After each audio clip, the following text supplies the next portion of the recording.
Автопарк егемендік алған жылдары жалпы жекеленіп кетті. Сол уақыттарда автобустарды жеке адамдар, водительдер өздері зарплат есебінен үйлерін алып алып, қалада автобустар болмай қалды.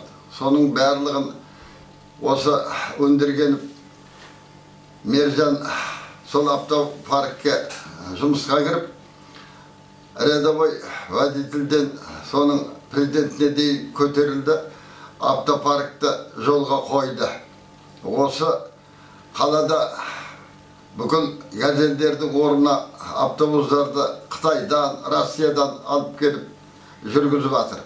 Ал енді сол автопарктың жұмысшыларына айлығын уақытында беру, соларға жағдай жасау, халықты автопарктың есебінен үйлерге квартира беру, мына онкология больницаның қасында, сонан кейін мына Оңғайдың алдындағы емшанның үйлерін салу 9 этажды халыққа сол автопарктың қызметкерлеріне, шоферларына үй берді. Зарплат есебінен 10 жылға, 15 жылға. Ал енді жалпы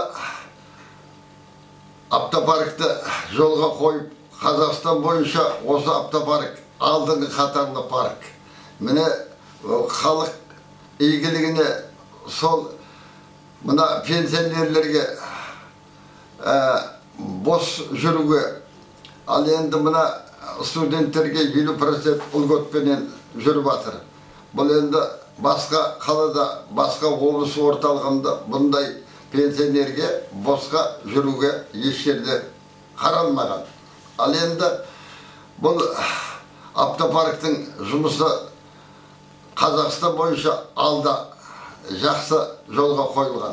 Енді анау туған өзінің мектеп бітіріп кеткен мектебіне осы егемендік алған жылдар сол мектеп құлауға айналып еді. Сол мектепті тұрғызып дұрыстауда осы кімнің өндіргеніп Мержанның үлесі еңбегі Тастөбеден. Ал енді ана сол Ақтоғай Сапқо Шалқар ауданының ана халқының орталықтағы тұратын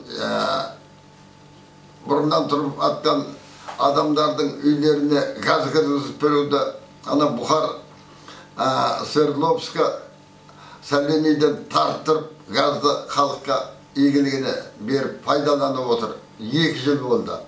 Жалпы еңбек етуі мына халықты кем адамдарға үйінде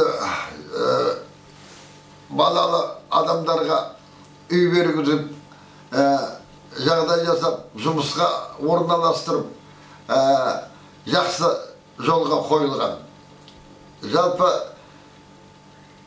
еңбектері дұрыс уақытында бағаланып, облыстың советтің депутаты болды. Осы бірнеше мақтау грамоталармен, наградалармен наградталды. Бұның барлығы уақытында, заманында бұл кісінің жұмысы бағаланды. Ал енді бүгінгі күні автопаркте пәлен болды, түген болды деген көпшіліктің жалпы сөзі, оның бүкіл коллективке бірдей жақсы болып басшы көріне алмайды. Оның ішінде бір адамдар болады. Сондай адамдардың сөздері мен ойлаймын дұрыс әділ айтылмаған деп есептеймін.